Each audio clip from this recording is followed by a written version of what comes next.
Hi hello ವೀಕ್ಷಕರೇ, welcome back to my YouTube channel. ಹೇಗಿದ್ದೀರಾ ಎಲ್ಲರೂ? ಐ ಹೋಪ್ ಎಲ್ಲರೂ ಕೂಡ ಚೆನ್ನಾಗಿದ್ದೀರಾ ಅಂತ ಅಂದ್ಕೊಳ್ತಾ ಇವತ್ತಿನ ವಿಡಿಯೋನ ಶುರು ಮಾಡ್ತಾ ಇದ್ದೀನಿ.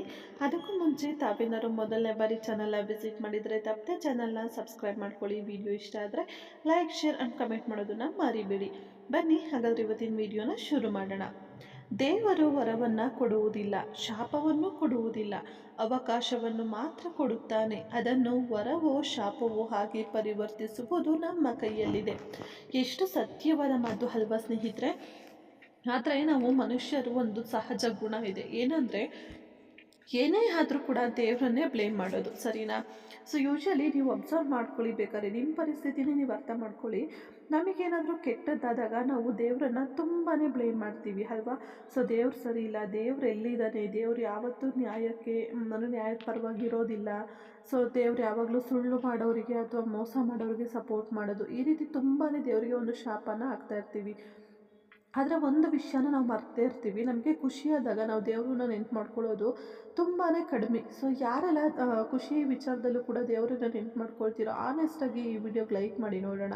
ಹಾಗೆ ಕಮೆಂಟಲ್ಲಿ ಶೇರ್ ಮಾಡಿ, ಇಲ್ಲಪ್ಪ ನಾನು ಖುಷಿಯಾದ ತಕ್ಷಣ ದೇವ್ರನ್ನ ನೆನ್ಪು ಮಾಡ್ಕೊಳ್ತೀನಿ ಅನ್ನೋರು ಖಂಡಿತ ಅದು ತುಂಬಾ ಕಡಿಮೆ ಜನ. ಇವಾಗ 100ರಲ್ಲಿ ಎಲ್ಲೋ ಒಂದು 10 ಜನ ಮಾತ್ರ ಆ ರೀತಿ ವಿಚಾರದಲ್ಲಿ ದೇವರನ್ನ ನೆನ್ಪು ಮಾಡ್ಕೊಳ್ಳೋದು. ಇನ್ನು ನಾವು ಸುಮಾರಷ್ಟು ಜನ ನಮಗೆ ಖುಷಿ ವಿಚಾರ ಬಂದಾಗ ದೇವರನ್ನ ಮರ್ತೇ ಬಿಡ್ತೀವಿ. ಆದರೆ ಕಷ್ಟ ಬಂದಾಗ ಮಾತ್ರ ಪ್ರತಿ ಕ್ಷಣ ಕೂಡ ದೇವರನ್ನು ನೆನ್ಪು ಮಾಡ್ಕೊಳ್ತಾ ಬೈತಾನೆ ಇರ್ತೀವಿ ಅಲ್ವಾ? ಸೊ ಹಾಗಾಗಿ ದೇವರು ಎಲ್ಲದನ್ನು ಕೂಡ ನಮಗೆ ಕೊಟ್ಟಿರ್ತಾನೆ, ಅಂದರೆ ಎಲ್ಲ ರೀತಿಯಾದಂತಹ ಅವಕಾಶಗಳನ್ನು, ಪರಿಸ್ಥಿತಿಗಳನ್ನು ಕೊಟ್ಟಿರ್ತಾನೆ. ಆದರೆ ಅದನ್ನು ಯಾವ ರೀತಿ ಉಪಯೋಗಿಸ್ಕೊಳ್ತೀವಿ ಅದು ನಮಗೆ ಬಿಟ್ಟಿದ್ದು. ಅದರಲ್ಲಿ ನಾವು ದೇವರನ್ನು ಬ್ಲೇಮ್ ಮಾಡಿದರೆ ಏನೂ ಅರ್ಥ ಇಲ್ಲ ಸ್ನೇಹಿತರೆ. ಹೌದು, ಒಂದು ಅವಕಾಶನ ಕೊಡುತ್ತಾನೆ, ಸರಿನಾ? ಈ ಅವಕಾಶನ ಉಪಯೋಗಿಸ್ಕೊ ಅಂತ.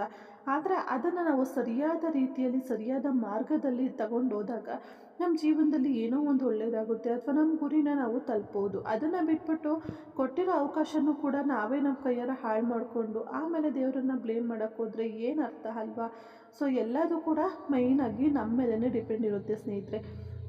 ಇವಾಗ ಯಾರೋ ಒಬ್ಬರು ನೀವೆಲ್ಲೋ ಒಂದು ದಾರಿ ತಪ್ಪಿದ್ದೀರಾ ಅಂದಾಗ, ಸರ್ ಈ ದಾರಿಯಲ್ಲಿ ಹೋಗಿ, ಇದು ಸರಿ ದಾರಿ, ನೀವು ನಿಮ್ಮ ಗುರಿನ ತಲುಪ್ತೀರಾ ಅಂತ ಹೇಳಿ ಅವರು ಹೇಳ್ಬೋದು ಅಷ್ಟೇ.